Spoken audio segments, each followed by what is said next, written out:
लेकिन अब तो मेरे पास पैसे ही नहीं बचे। थोड़े बहुत पैसे हैं जो बच्चों की डिलीवरी में काम आएंगे।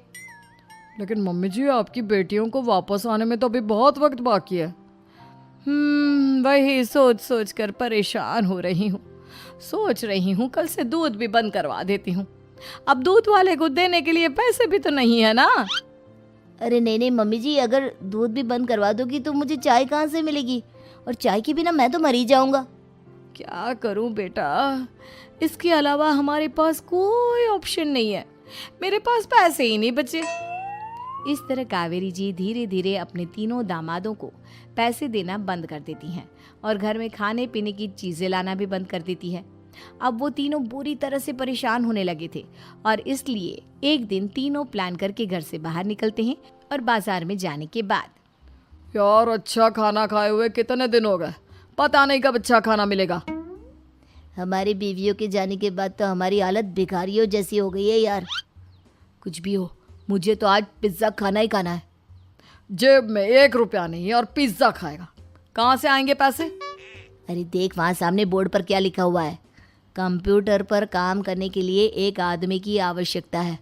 भाई मैं तो जा रहा हूँ, काम करूँगा और शाम तक पैसे लाकर आराम से पिज्ज़ा खाऊंगा।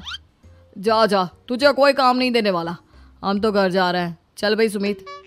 सुमित और अविनाश वहाँ से चले जाते हैं और विवेक उस कंप्यूटर शॉप पर सारा दिन काम करके 5,000 रुपये कमा कर घर लौट कर आता है और अपने खाने के लिए अच्छी अच्छी चीज़ें भी लेकर आता है।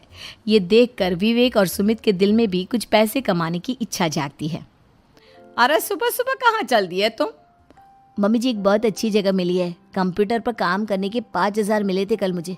अगर रोज़ काम करूँगा तो पूरे 40,000 की तनख्वाह। अरे वाह, ये तो बहुत अच्छी बात है दामाद जी, आपको जाना ही चाहिए। सुमित और अविनाश विवेक को इस तरह तरक्की करते देखकर परेशान हो जाते हैं और वो दोनों भी काम की तलाश में निकल पड़ते हैं। धीरे धीरे उन दोनों को भी काम मिल जाता है।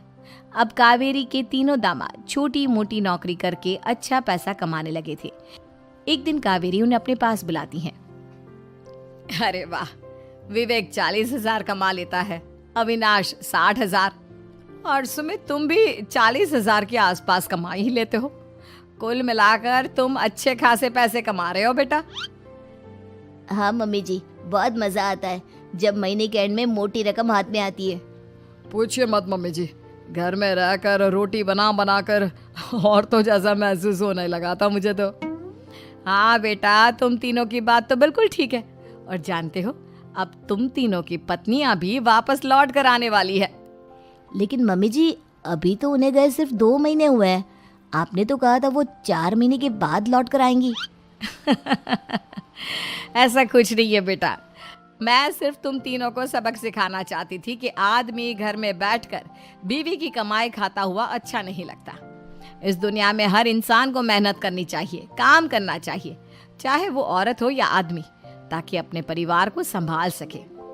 कावेरी की बात सुनकर उन तीनों को अपनी गलती का एहसास होता है और कावेरी उन्हें सच बता देती है कि ईशा, सुहाना और मोहिनी शहर में ही कहीं दूसरी जगह रह रहे थे। शाम के वक्त उन तीनों की पत्नियां लौट कर आ जाती है और कावेरी जी का परिवार एक खुशहाल परिवार की तरह रहने लगता है।